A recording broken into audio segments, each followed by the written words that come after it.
आइए जानते हैं आज के प्रमुख अंतर्राष्ट्रीय खबरों को। पहले एक नजर हेडलाइंस पर। दिल्ली में जमीन से आसमान तक कड़ा पहरा, सीमाएं सील, चप्पे चप्पे पर सुरक्षाकर्मी तैनात। उत्तराखंड निकाय चुनाव रिजल्ट, शहरी चुनावों में किसका रहा दबदबा, बीजेपी या कांग्रेस। उत्तर भारत में करवट लेगा मौसम, बारिश के साथ फिर लौटेगी ठंड। आपकी घोषणा वर्सेस बीजेपी का संकल्प पत्र, दिल्ली के दंगल में किसके मैनिफेस्टो में दिखा दम। माता वैष्णो देवी से बडगाम तक वंदे भारत का ट्रायल पूरा, भारत माता के जय घोषों से गूंज उठा स्टेशन परिसर। अमेरिका के रक्षा सचिव चुने गए फॉक्स न्यूज के पूर्व होस्ट पीट हेग्सेथ। जंगल में टहलने गई लड़की, पत्तियों के बीच दिखी खुफिया सुरंग। गणतंत्र के दिन सोने की रिकॉर्ड रन जारी, चांदी में भी बढ़त। रिलीज के दूसरे दिन खिला अक्षय कुमार का चेहरा, स्काई फोर्स ने बीओ पर लगाई छलांग। और चाहे कुछ भी हो, तिलक वर्मा की करिश्माई पारी के पीछे गौतम गंभीर का गुरु मंत्र। गणतंत्र दिवस समारोह की सुरक्षा के लिए दिल्ली पुलिस ने रक्षा मंत्रालय व अर्धसैनिक बलों के साथ मिलकर सुरक्षा के कड़े बंदोबस्त किए हैं। हर संभावित खतरे से निपटने के लिए दिल्ली पुलिस व सुरक्षा एजेंसियां पूरी तरह तैयार है। राजधानी में चप्पे चप्पे पर पुलिस व अर्धसैनिक बलों की तैनाती की गई है। सेना व पुलिस ने राजधानी को अपने कब्जे में ले लिया है। दिल्ली पुलिस, अर्धसैनिक बल, एनएसजी व एसपीजी के अलावा सभी केंद्रीय एजेंसियां पूरी तरह से सतर्क है। समारोह स्थल और उसके पास के इलाके में चेहरे की पहचान प्रणाली व वाहनों के नंबर प्लेट रीड करने वाले कई हजार सीसीटीवी कैमरे लगाए गए हैं, जिससे संदिग्धों की पहचान के अलावा वाहनों के नंबर प्लेट को आसानी से पता लगाया जा सके। उत्तराखंड में शहरी स्थानीय निकाय चुनावों में शनिवार को भारतीय जनता पार्टी ने अपना दबदबा कायम रखा। सत्तारूढ़ पार्टी के उम्मीदवारों ने 22 नगर निकायों में जीत दर्ज की और 9 में बढ़त बनाए हुए है। राज्य निर्वाचन आयोग के अधिकारियों ने बताया कि कांग्रेस ने 15 नगर निकायों में जीत दर्ज की, जबकि 13 निर्दलीय उम्मीदवार भी विजयी घोषित किए गए हैं। उन्होंने कहा कि कांग्रेस 6 नगर निकायों, निर्दलीय 10 और बहुजन समाज पार्टी 2 नगर निकाय क्षेत्रों में बढ़त बनाए हुए है। गुरुवार को जिन 100 शहरी स्थानीय निकायों में मतदान हुआ, उनमें से 50 के नतीजे घोषित हो चुके हैं और 27 के रुझान उपलब्ध है। मतगणना अभी भी जारी है। देहरादून में भाजपा की ओर से मेयर पद के उम्मीदवार सौरभ थपलियाल अपने कांग्रेस प्रतिद्वंदी वीरेंद्र सिंह पेखरियाल से आगे चल रहे थे। मौसम विभाग के अनुसार जल्द ही पश्चिमी विक्षोभ फिर से सक्रिय होने वाला है, जो 29-30 जनवरी के बीच उत्तर के पहाड़ी इलाके में पहुंच सकता है।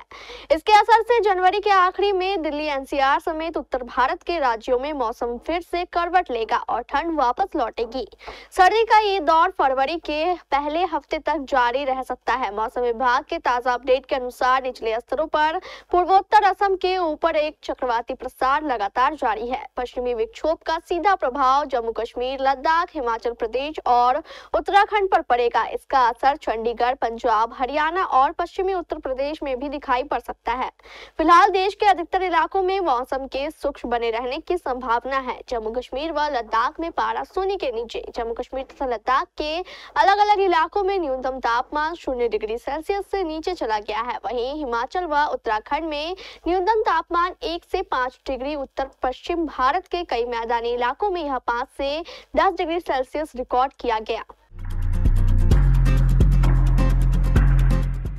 दिल्ली के चुनाव में आम आदमी पार्टी से लड़ने उतरी भारतीय जनता पार्टी ने अपना आखिरी घोषणा पत्र जारी कर दिया है। महिला और स्वास्थ्य को लेकर जहां दोनों के वायदे लगभग एक है, वहीं झुग्गी झोपड़ी वालों को लेकर बीजेपी ने बड़ी घोषणा कर दी है। बीजेपी ने 1700 अनाधिकृत कॉलोनियों को संपूर्ण मालिकाना हक देने का वादा किया है। स्टूडेंट्स को लेकर आम आदमी पार्टी की घोषणा बड़ी है। आम आदमी पार्टी ने दिल्ली के छात्रों को फ्री बस सर्विस देने का वादा किया है। नए वादे और घोषणाओं के इतर यमुना की सफाई और साफ पानी जैसे पुराने मुद्दे भी दोनों पार्टियों के घोषणा पत्र में जगह बनाने में कामयाब रही है। बीजेपी ने जहां यमुना सफाई का वादा किया है, वहीं आम आदमी पार्टी ने हर घर साफ जल पहुंचाने की घोषणा की है।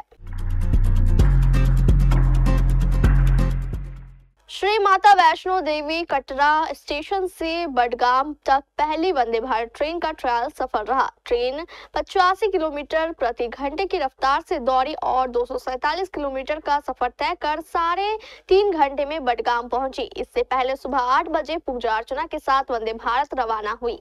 जय माता दी व भारत माता के जय घोषों से स्टेशन परिसर गूंज उठा। कटरा से चली ये ट्रेन 11 बजे बडगाम स्टेशन पहुंच चुकी है। ट्रेन रियासी होते हुए इंजीनियरिंग की मिसाल अंजी खड्ड पर बने देश के पहले रेलवे केबल पुल व 359 मीटर ऊंचे चिनाब ब्रिज से गुजरी। ट्रेन रामबन के संगलदान, सुम्बड़ सहित अन्य छोटे बड़े स्टेशनों व टनल से होते हुए बनिहाल और फिर श्रीनगर पहुंची। यहां कुछ समय रुकने के बाद 11 बजे बडगाम पहुंची। हर स्टेशन पर ट्रेन देखने के लिए काफी लोग पहुंचे थे। अमेरिकी सीनेट ने शुक्रवार को पीट हेग्सेथ को रक्षा सचिव चुन लिया है। वे फॉक्स न्यूज के पूर्व होस्ट रह चुके हैं। हेग्सेथ को पिछले साल नवंबर में डोनाल्ड ट्रंप ने रक्षा विभाग का नेतृत्व करने के लिए नॉमिनेट किया था, लेकिन ये मामला विवादों में आ गया क्योंकि उन्हें यौन उत्पीड़न और वित्तीय अनियमितताओं के आरोपों की जांच का सामना करना पड़ा। 44 साल के हेग्सेथ ने आरोपों का जोरदार खंडन किया है और इस महीने की शुरुआत में सीनेट सशस्त्र सेवा समिति को बताया है वह पिछली गलतियों से आगे बढ़ चुके हैं। उन्होंने कहा है कि मैं एक आदर्श व्यक्ति नहीं हूं। शुरुआती संदेह के बावजूद हेग्सेथ के आश्वासन और उनके सैन्य बैकग्राउंड ने ज्यादातर सीनेट रिपब्लिकन का सपोर्ट हासिल करने में मदद की, जिससे उनका आगे का रास्ता साफ हुआ। बहुत से लोगों को एडवेंचर इतना पसंद होता है कि जब उन्हें कहीं घूमने फिरने जाना होता है तो वो किसी मॉल, सिनेमा हॉल या रेस्टोरेंट नहीं जाते, बल्कि वो काफी ऑफ बीट जगहों पर पहुंच जाते हैं, जैसे जंगल, और वहां की चीजों को एक्सप्लोर करने लगते हैं। एक लड़की भी जब वियतनाम पहुंची तो वहां एक जंगली इलाके में टहलने चली गई। अचानक उसे पत्तियों के बीच एक खुफिया सुरंग नजर आई। जैसे ही वह उसके अंदर घुसी, उसे वहां ऐसा नजारा दिखा कि उसके होश उड़ गए। दरअसल वह सुरंग वियतनाम युद्ध के समय सैनिकों द्वारा छुपने और दुश्मन सैनिकों के ऊपर छुपकर हमला करने के काम आती थी। इंस्टाग्राम यूजर लेक्सी एल्फोर्ट एक ट्रैवलर और कंटेंट क्रिएटर है। उनके बायो के अनुसार वो सबसे कम उम्र में धरती के हर देश की यात्रा करने वाली पहली व्यक्ति है। हाल ही में उन्होंने वियतनाम से जुड़ा एक वीडियो पोस्ट किया जिसमें वो एक खुफिया सुरंग के अंदर घुसती नजर आ रही है। उन्होंने बताया कि जब वियतनाम युद्ध चल रहा था तो उस वक्त सैनिक खुद को बचाने के लिए इस सुरंग का प्रयोग किया करते थे। भारत आज अपने 76वें गणतंत्र का महा उत्सव मना रहा है। इसी बीच दुनिया में नए अमेरिकी राष्ट्रपति के रूप में डोनाल्ड ट्रंप के शपथ लेते ही पहले से तेज सोने चांदी के दाम ने एक तरफा दौड़ लगा दी और सोने के दाम में लगातार अस्थिरता जारी है। बीते दिन खरमास भी खत्म हो गया है, जिसके बाद से एक बार फिर शादियों का सीजन शुरू हो गया है। इन सब के बीच सोना लगातार उछाल मार रहा है। दुनिया में बीते महीने अमेरिकन फेडरल रिजर्व के नियमों में बदलाव किया गया था, जिसका खासा असर सोने के बाजार में पड़ता दिख रहा है। अब अगर आप सोना खरीदने की सोच रहे हैं तो फटाफट खरीद ले, क्योंकि आने वाले दिनों में सोना रिकॉर्ड महंगाई छू सकता है। सभी की निगाहें अक्षय कुमार वीर पहाड़िया स्टारर स्काई फोर्स पर थी और ऐसा लगता है कि फिल्म उम्मीदों पर खरी उतर रही है। इंडस्ट्री ट्रैकर सैकनिल की रिपोर्ट के मुताबिक दूसरे दिन 21.50 करोड़ की कमाई की, जिससे इसका कुल कलेक्शन लगभग 33.75 करोड़ हो गया। इससे पहले फिल्म ने 1965 के भारत पाकिस्तान युद्ध के दौरान भारत के पहले हवाई हमले पर बनी है। इस ऐतिहासिक कहानी को बड़े पर्दे पर देखने के लिए उत्सुक दर्शकों के दिलों में जगह बना ली है। सैकनिल.com के मुताबिक फिल्म ने दूसरे दिन हिंदी शो से अनुमानित 3.63 करोड़ रुपए और IMAX 2D स्क्रीनिंग से 14 लाख रुपए की अतिरिक्त कमाई की। अग्रिम बुकिंग में लगभग 1,60,740 टिकट बेचे जाने के साथ पहले दिन का कुल संग्रह 3.77 करोड़ रुपए होने का अनुमान है। अन्य सीटों को ध्यान में रखते हुए कुल राशि बढ़कर 5.42 करोड़ रुपए हो सकती है। भारत के निर्णायक सैन्य क्षणों में से एक ही पृष्ठभूमि पर आधारित स्काई फोर्स विंग कमांडर के KO की कहानी है। आहूजा का किरदार अक्षय ने निभाया है और टी विजया का किरदार नवोदित वीर पहाड़िया ने निभाया है।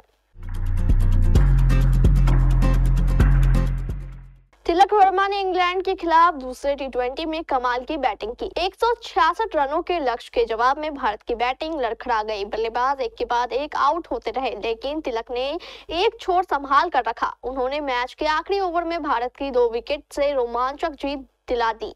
उन्होंने 72 रनों की नाबाद पारी खेली। इस पारी के लिए 22 साल के तिलक को प्लेयर ऑफ द मैच भी चुना गया। तिलक वर्मा ने प्लेयर ऑफ द मैच बनने के बाद बताया कि मैच से पहले उनकी बात हेड कोच गौतम गंभीर से हुई थी। गंभीर से मिले गुरु मंत्र का खुलासा करते हुए तिलक ने ब्रॉडकास्टर्स को दिए गए इंटरव्यू में कहा कि विकेट थोड़ा टू पेस था। मैं कल गौतम सर से बात कर रहा था। उन्होंने कहा कि चाहे कुछ भी हो, आपको परिस्थिति के अनुसार खेलना चाहिए, आपको लचीला होना चाहिए। रवि बिश्नोई ने 10वें नंबर पर आकर 2 बाउंड्री लगा दी। इससे तिलक वर्मा को मैच फिनिश करने में आसानी हुई। तिलक ने कहा, सभी ने अच्छी तैयारी की, हमने नेट्स में बहुत मेहनत की और इसका हमें नतीजा भी मिला।